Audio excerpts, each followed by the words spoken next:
Welcome, everyone. My name is Galen Mook from MassBike, the Executive Director of MassBike. I'm joined here by Becca Wolfson from the Boston Cyclists Union. We'll get started in just a minute once we let folks trickle in, but I appreciate everybody's interest in learning about e-bikes and the e-bike concerns that we're trying to get moving this session. Particular thanks to Rep. Owens, Rep. Fernandez, Senator DiDomenico, and Rep. Blay for getting our bills out front and center, and we'll talk about them in a second. And I encourage folks to chime in as well. Feel free to use the chat if you like. This is in meeting mode in Zoom, so we're going to kind of keep folks mostly muted as best as possible for the interest of just being too confusing. But feel free to use the chat as well to let us know which office you're from, where you ride or where you would like to ride.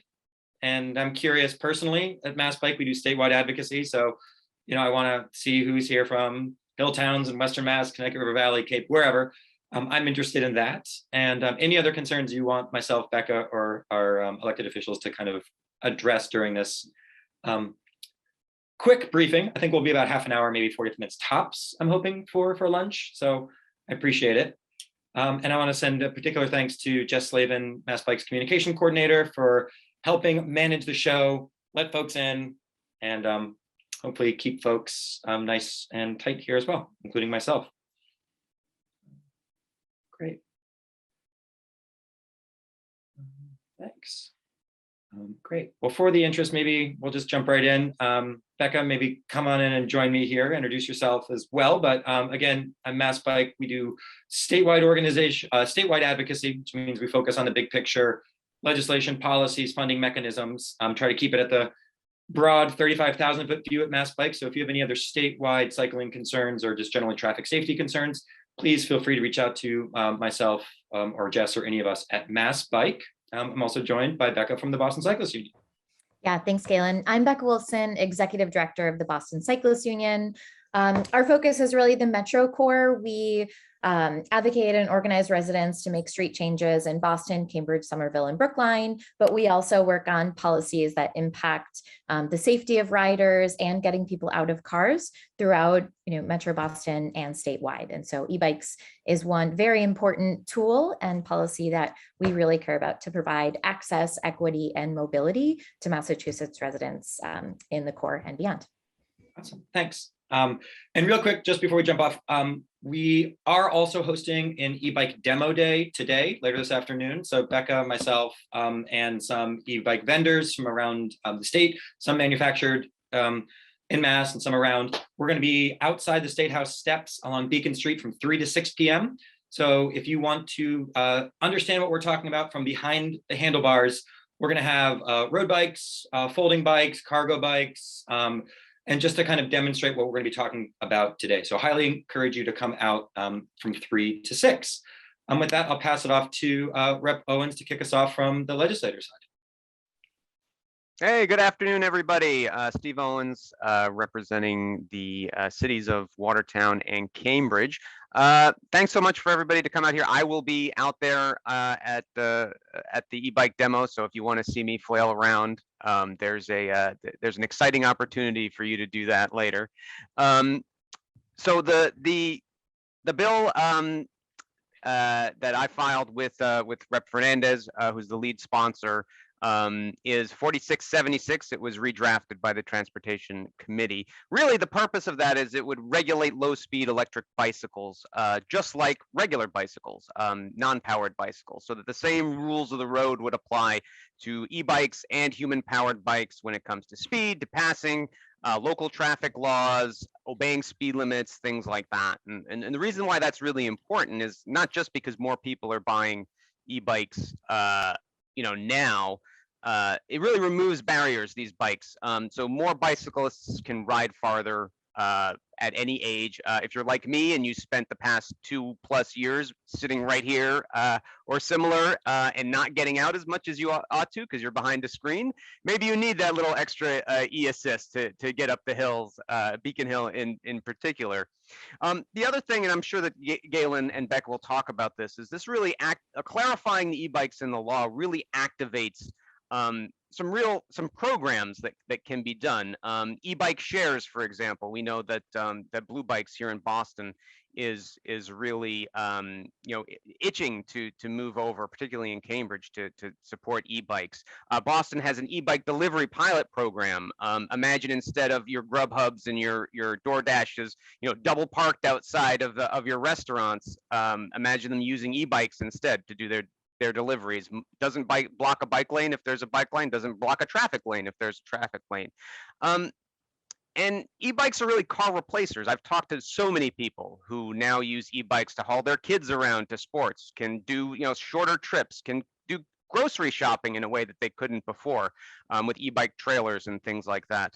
And clarifying the use of e-bikes on, I see that Rep P's brought this up on trails. For example, right now, since e-bikes are classified as motor vehicles, they're not technically allowed on those. So this would activate people to commute via e-bike in a way that they may not be comfortable doing now. I know that a 20-mile commute is easier on an e-bike than it is on a regular bike. So that's the 4676, and I think Rep Blay is going to talk a little bit about her bill for e-bikes, if you're ready. Not to put you on the spot. Oh, no, it's good. Thanks, Rep Owens. I appreciate you and all that you and Rep Fernandez are doing to advance your bill, which is so critically important. And to anyone who has not taken a spin on an e-bike, I do highly encourage you to take advantage of this opportunity this afternoon. I rode one, I guess it was last fall, and for the first time, and I have to say it was incredible. It was awesome. It was so much fun, and it was very speedy. So if you have the opportunity to do it, definitely get over there and take a ride on an e-bike. When I think about e-bikes, I think of 5 main things. I think about our climate goals and the fact that the more e-bikes we have on our roadways, the less cars we have on our roadways, which is critical as we're trying to address our transportation emissions. We know that transportation emissions are our highest level of emissions in the Commonwealth. And if we're serious about addressing those transportation emissions, we need to get more cars off the road, more e-bikes on the road. I think about mobility. I think about first and last mile transportation gaps that we see not only in urban areas and suburban areas, but also out here in Western Massachusetts. I represent a district that includes 19 communities spanning 500 square miles. Public transportation is lacking despite the best efforts of our RTAs. E-bikes can help bridge those last mile gaps. I think about health. In Western Massachusetts, we have some of the worst health outcomes in the state. Helping people to get on e-bikes can allow folks to get outside, get mobile in ways that they may not be able to do with a regular bicycle. And finally, I think about economic development and the small businesses that could be selling and repairing these bikes, as well as the tourism opportunities that we might see, again, not only in our urban communities, but also on our backcountry roads. Now, H3262 is the fifth spoke that I'm going to talk about here, which addresses equity. This is the equity piece of e-bike adoption. We know that there is a high purchase price for these e-bikes, and that can be a barrier for e-bike adoption. So this bill provides a rebate that would remove that barrier to e-bikes, and it would make e-bikes more accessible to many more people who would benefit from this transportation option. We want to make sure that we're doing everything we can to eliminate those barriers, and H3262 does just that. So I want to thank everybody here who supported this piece of legislation and all of the partners who brought us together today to advance all of these bills, because they will make a difference, and it is critically important for us to move them this session. Thank you. Awesome. Rep, you basically did our whole presentation right there. So thank you for getting this out there. And obviously, it's crucial to have the legislative support to file these bills and pursue them. So we are grateful for your work, Rep Owens' work, and Rep Fernandez's work to make sure that this is seriously taken throughout the State House. And thank you, everybody, for participating in this briefing so far. I'll pass it to you, Becca. Okay, great. So we're going to dive a little bit deeper into some of the reasons why these bills are so important. And at the end, we're also actually going to address the classification bill and some of the changes that we want to see. We're thrilled that it moved forward out of the Joint Committee on Transportation last month, but there are some changes that we hope you'll all help advocate for. So, as again, Rep. Blaze and Rep. Owen's already said, we have a really we have a congestion problem, and we're facing, catastrophic climate consequences if we don't lower our greenhouse gases immediately. And e-bikes have the potential to really address both. Transportation is our highest greenhouse gas emitting sector, and the big focus on changing that has been on EVs. And we know that a car is a car is a car. And an EV will still create congestion. And, we struggle with the worst congestion in the Boston region. So, we really know that the electric bike can solve a problem that the electric vehicle can't, and therefore really hope that we can move these bills forward. Excellent. So the reason that we're pushing this out now in this 192nd session of the Massachusetts State House is that we haven't figured it out yet. We've got really good classifications in terms of what bicycles are, what mopeds are, what motorcycles are, and a lot of other vehicles.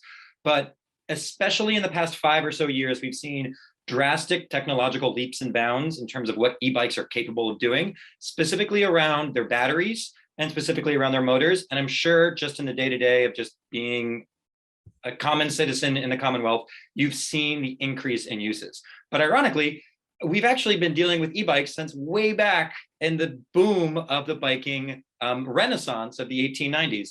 So just to put a little context in it, this is a little bit of a tongue-in-cheek slide that though we're trying to deal with this in the 21st century, we've actually been tackling this since 1890s. And I actually did a little bit of digging and found that one of the first patents for the electric bicycle actually came from Boston, from Hosea W. Libby in 1897. So I'm thinking it's about time that we really start to wrap this up, and so that we can move ahead, as Rep. Owens was saying, so we can regulate them on pathways, and what to Rep. Blaze's point about we need to make sure that this is equitable and we are facing this in a 21st century conversation. We've also seen the enormous growth of e-bikes in the biking sector. Now, this data is years old at this point. So you can imagine we've been in a bike boom for the past 3 years, thanks to a pandemic. E-bike sales have skyrocketed almost 100% year over year since 2019.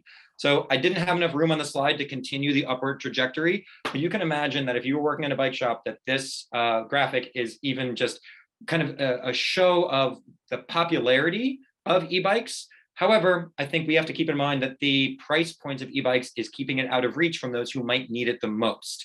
So though we're seeing e-bikes being bought, used throughout Massachusetts, across our 120 plus independent bike retailers across the state, we also need to focus on who is encouraged to ride them more, which is also why both of these bills are kind of being paired together in this presentation. Great. And, while sometimes it seems like the focus on all policy is Boston, having access to e-bikes actually impacts people outside of Boston more than anyone else, I would say. I'm going to share a few stories. At the Boston Cyclists Union, we sent out email action alerts asking people to email you all, and I'm sure you got several emails, and also to share stories. And I just want to uplift a few of them.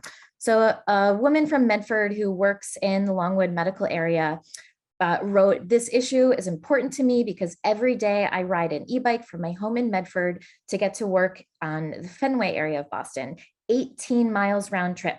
This commute is only possible because of an e-bike.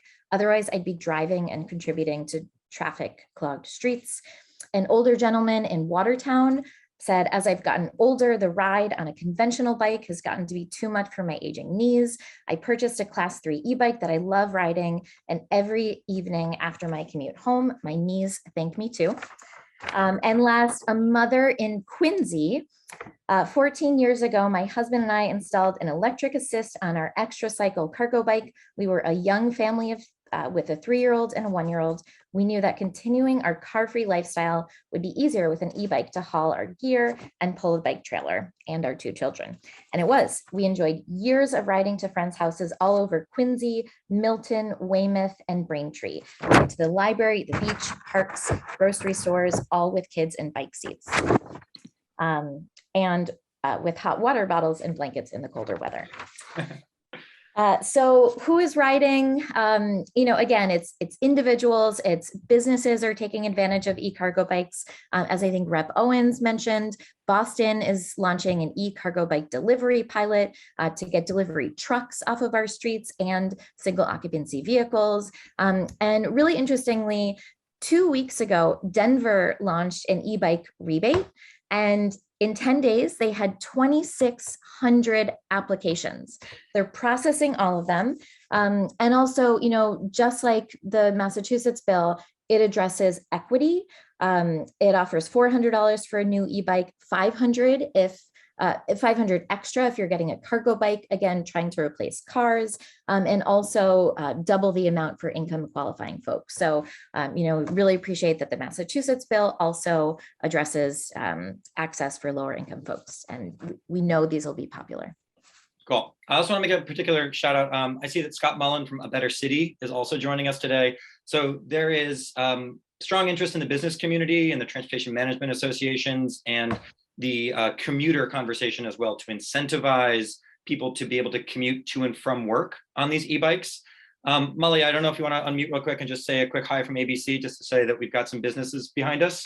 Yeah, we really do. So Better City organization representing 130 of the largest employers downtown. We also run transportation management associations covering more than 100,000 commuters with direct commute support. We've done a lot of surveys. We've done zip analysis of over 50,000 employees just this year alone. And what we're finding is more than 40% live within 5 miles of where they work. Another quarter live within 10 miles. These are viable bike and e-bike commutes, and people want to do them. And the infrastructure in the region is beginning to allow that, with the Northern Strand Trail and the Ponce River Greenway, the Cambridge Connector, the Minuteman to the Charles River. This is a super highway for bikes and e-bikes, and we're just about to unlock that potential. So we fully support both of these bills. Specifically the rebate, we've been picking winners. We've only been subsidizing EV cars.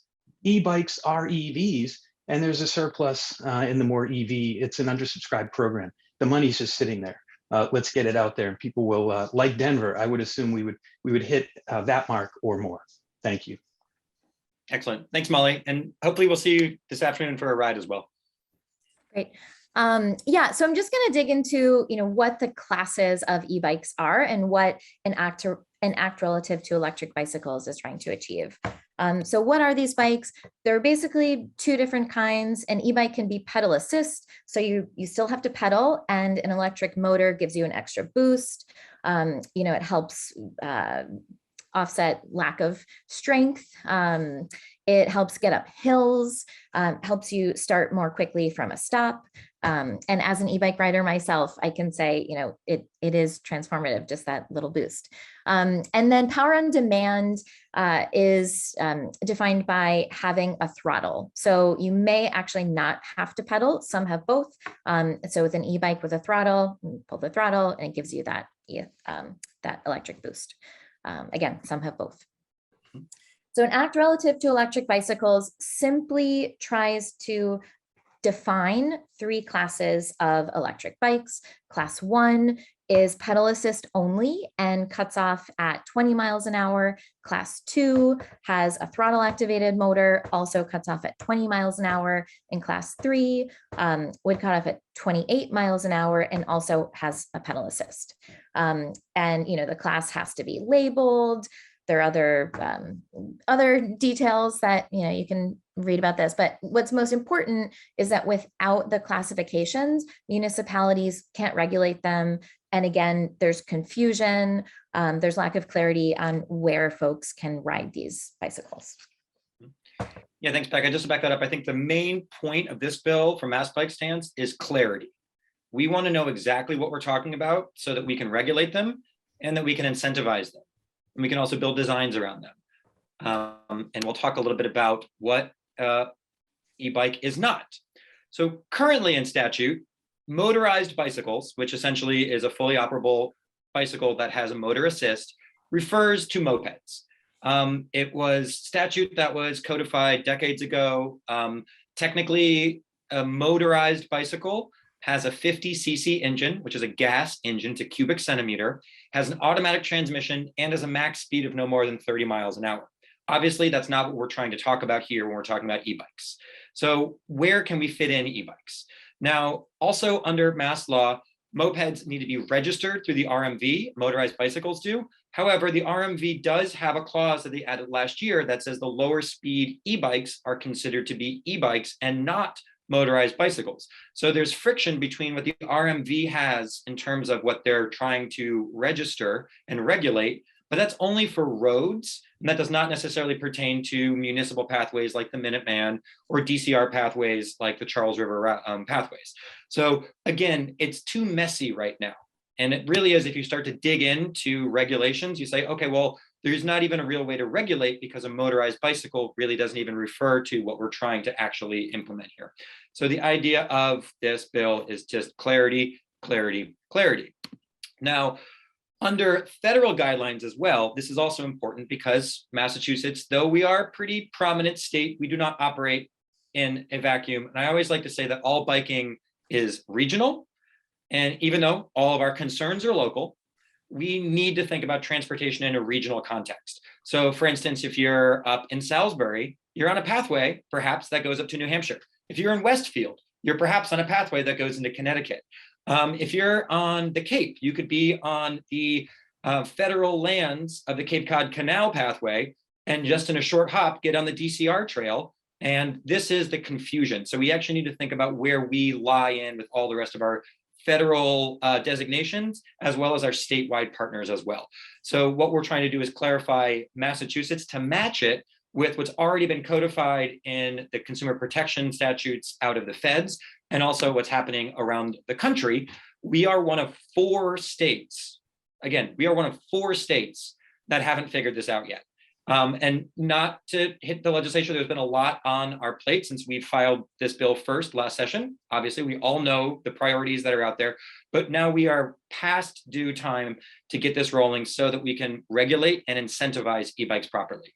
And this map is actually changing pretty quickly. Rhode Island is about to get theirs moving, we think, this session.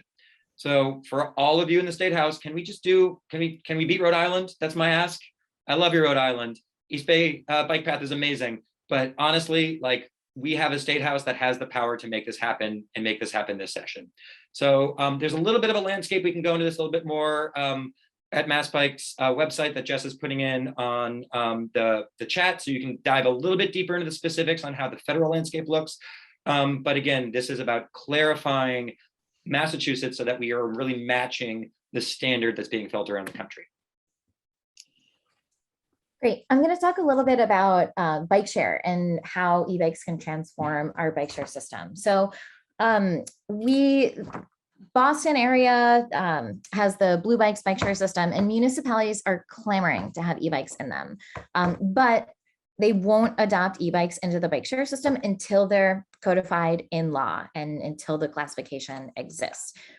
You might say, we already have e-bikes and Bikeshare systems in Massachusetts. Valley Bikes, the Pioneer Valley Bikeshare system, is fully electric pedal assist bicycles, and Lime Bike ran an 18-month pilot in communities outside of the Blue Bikes Boston core system. They were most popular in Malden, Arlington, Everett, and Winthrop. They replaced short car trips, but some of the Blue Bikes municipalities have very conservative legal departments, and again, won't adopt e-bikes until they're codified. These are heavy bikes. The e-assist gives people the confidence and ability to arrive at destinations, not sweaty, not tired, to go farther. We really see e-bikes in the Bikeshare system as being a core equity issue as the system expands into communities, further from downtown job centers, into Everett, Chelsea, Revere, into Mattapan, Hyde Park, and Dorchester. Those trips are farther, and without the e-assist, they're really not accessible and not possible. And again, to create more of that healthy competition, we've also fallen farther behind almost every major city. Most have e-bikes in their Bikeshare system: Chicago, Philadelphia, New York, Seattle, Portland, DC, San Francisco. I could go on and on. They all have them. And also just, driving home the equity issue, reduced fare. Bikeshare users in New York City use e-bikes for 45% of their trips, despite the fact that only 20% of the New York City fleet is comprised of e-bikes. They're clearly a game changer and very important for equity. And again, we were thrilled that this moved out of committee last month. But again, there are still some challenges, some things that we really hope will change, and hope that these will get brought to the finish line. And Galen's going to cover some of those changes.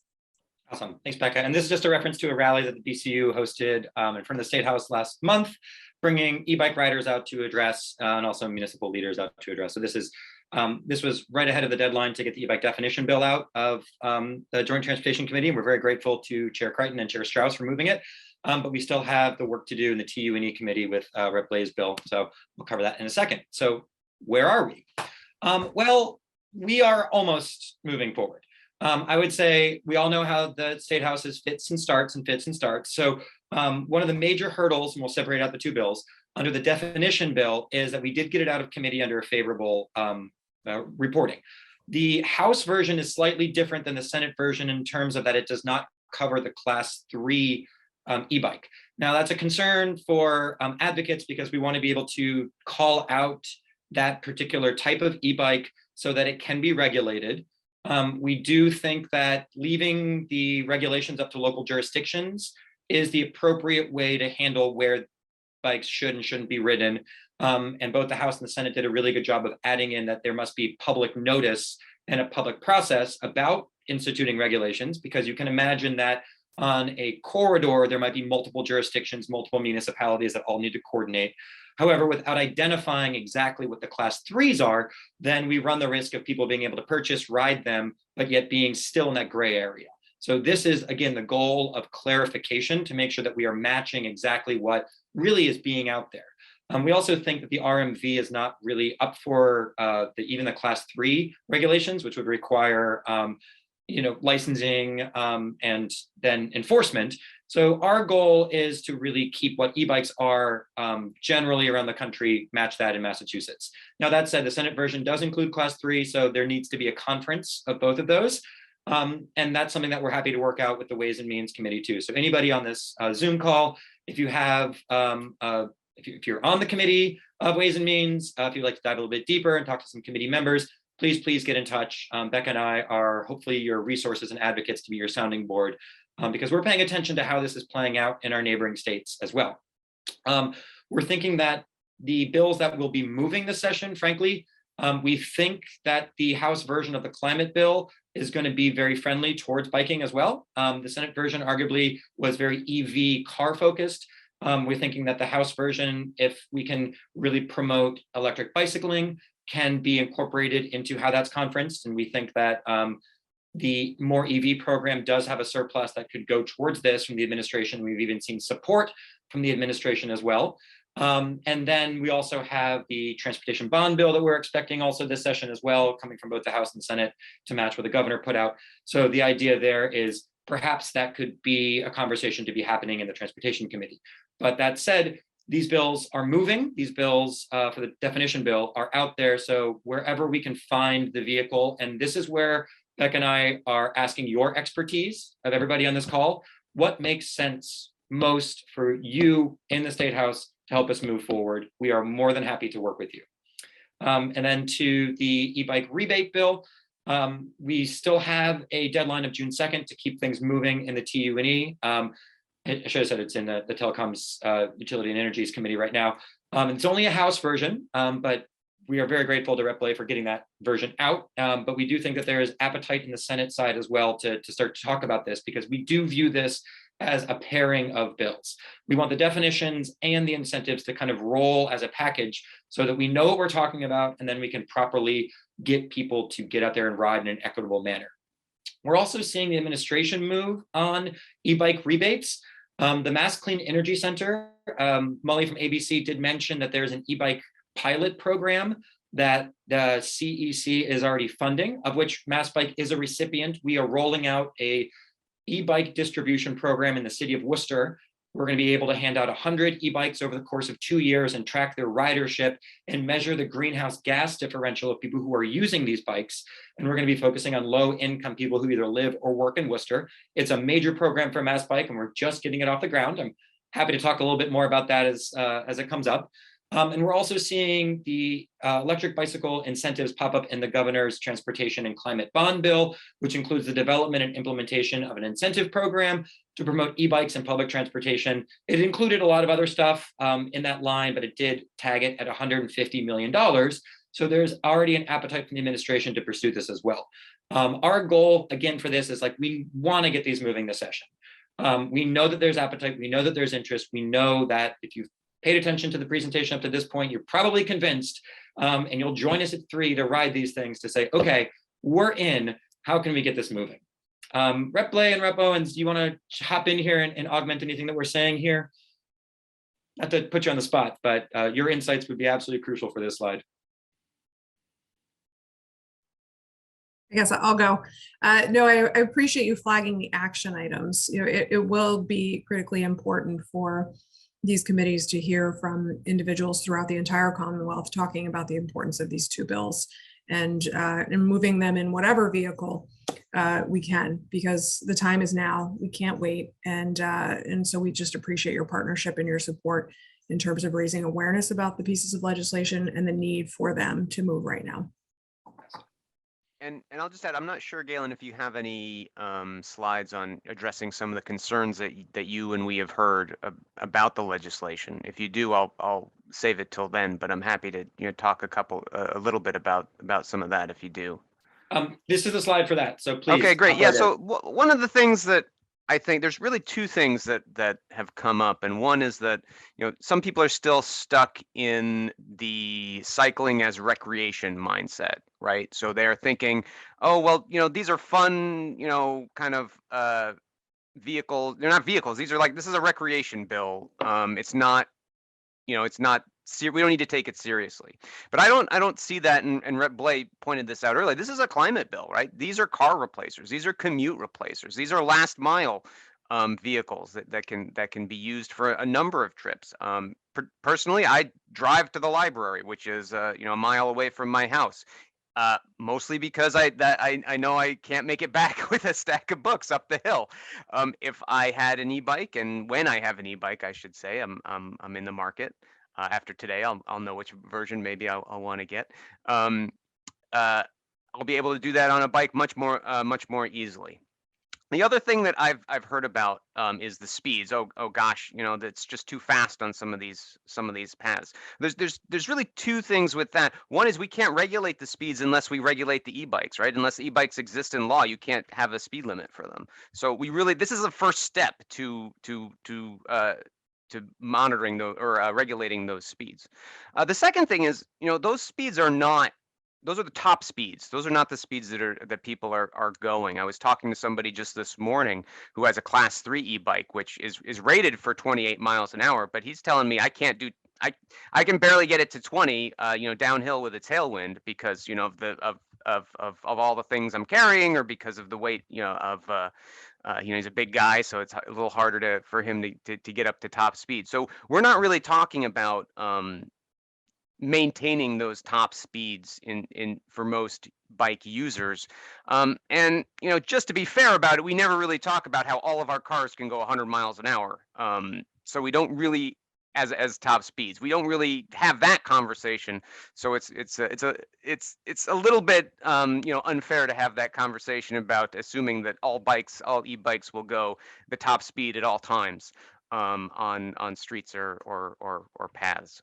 So those are the kind of the 2 things that I've tried to explain to people, and I'm sure the advocates have better explanations than I do, but that's what I've been telling folks. Yeah, if I could just hop in and add a personal perspective. So I have an ESS bike that can go up to 20 miles an hour. When I commute to work now, I think I'm flying. And really, I look at the speed output afterwards, and instead of 9-10 miles an hour, I've maybe traveled 12. When you're in an urban environment, when you're around people, the infrastructure controls you, the socialization of biking and being around people, really modulates your speed. And so, just that expectation that everyone's going to be zooming around everywhere just really doesn't play out. And also, I was afraid, of the vehicles themselves before I used one for the first time. I was in Seattle 7 years ago, and I was getting around by Bikeshare, and they had both e-assist and standard pedal bikes. And the only one nearby that was accessible was an e-assist. And I was terrified to get on it. I thought, I would go too fast, I would fall, it was dangerous. And I got on it, and it was just very enjoyable. And in Seattle, we have hills, just like many places here. I live at the top of one of Somerville's hills. It allowed me to get around, whereas, without the e-assist, I would have had to hop off and walk the bike. So again, also a plug to join us for the demo and try one out yourself this afternoon. Awesome, thanks. And just a flag too, two things that really struck out to me too is the idea that it really is the infrastructure and the design that control the safety. And this is a concept that we're trying to pursue. Becca and I are on something called the Vision Zero Massachusetts Coalition, which is reframing how we talk about road safety holistically. And we have what's called a safe systems approach, which is a new concept, kind of a new philosophy that the DOT is taking on as well, where it is a shared responsibility from the engineers to the designers to the users as well about how we treat all of our infrastructure safely. So it is not so much the argument of we need to limit the speeds, but it really is how do we actually, in the real world, how do we actually make it so people are traveling in a safe manner? And this, to Rep. Owens' point, this is the first step so that we have clarity in terms of what we're defining. If we can define electric bicycles, if we know how they're used, we can just change our designs to modify how people are using these devices. And they are using these devices. It's real. The other thing I want to flag too is that it's very important that we get this moving without conflating this with some of the other micromobility that's already out there as well, which admittedly also needs controls. We are seeing there, I commute on the Charles River bike path. I'm actually not an e-bike rider. I only have analog bikes, but I'm supportive of more people riding, and I see that e-bikes is the barrier breaker for a lot of people. For instance, I was out in Pittsfield for a trail ribbon, ribbon cutting at a trail, and we did bike valet. I'd say about 2/3 of the bikes in Pittsfield are e-bikes, mainly because it was older adults who were there. So that's a slight aside of how real these are for a lot of people. We're also seeing one wheels and electric skateboards and scooters, et cetera. However, the other micromobility devices have not been really cleared, have not really been designed, have not really had the vetting, to say, of the backing of 46 other states like e-bikes has, or 2 decades worth of consumer protection laws from the federal manufacturing side like e-bikes have. Yes, you can go buy a one wheel and it is an unregulated device, but what we're seeing is that is not what we're trying to pull all the conversation in right now. We need to move ahead on e-bikes because we know very clearly that these things are real and they're important and they're impactful and they operate like bicycles. We have decades worth of legislation about how bicyclists need to operate on our roads. We have the helmet laws, the hand signal laws, the lights laws, the reflective wheels, all of the work that MassBike has done since our inception in 1977 builds up to moving that straight into e-bikes just the same. When we start to talk about other micromobility devices, it opens the Pandora's box and slows down what we're trying to get at right now. So really what we're trying to do is really pursue the very simple option of just e-bikes are e-bikes. We know what they are. They have been controlled for 2 decades now by the feds. Let's just make sure that we have clarity in them because they're already out there. So very important just to underscore it too. I don't want to diminish the fact that we do need to figure out other micromobility, but what we saw last session when we were trying to conflate all the micromobility together is that we all know how the State House works. If we hit friction, we pause. And we don't have the time to pause right now. We need to figure out our existential crises. We need to figure out how to get more people out on bikes, and we need to make it an equitable conversation as well.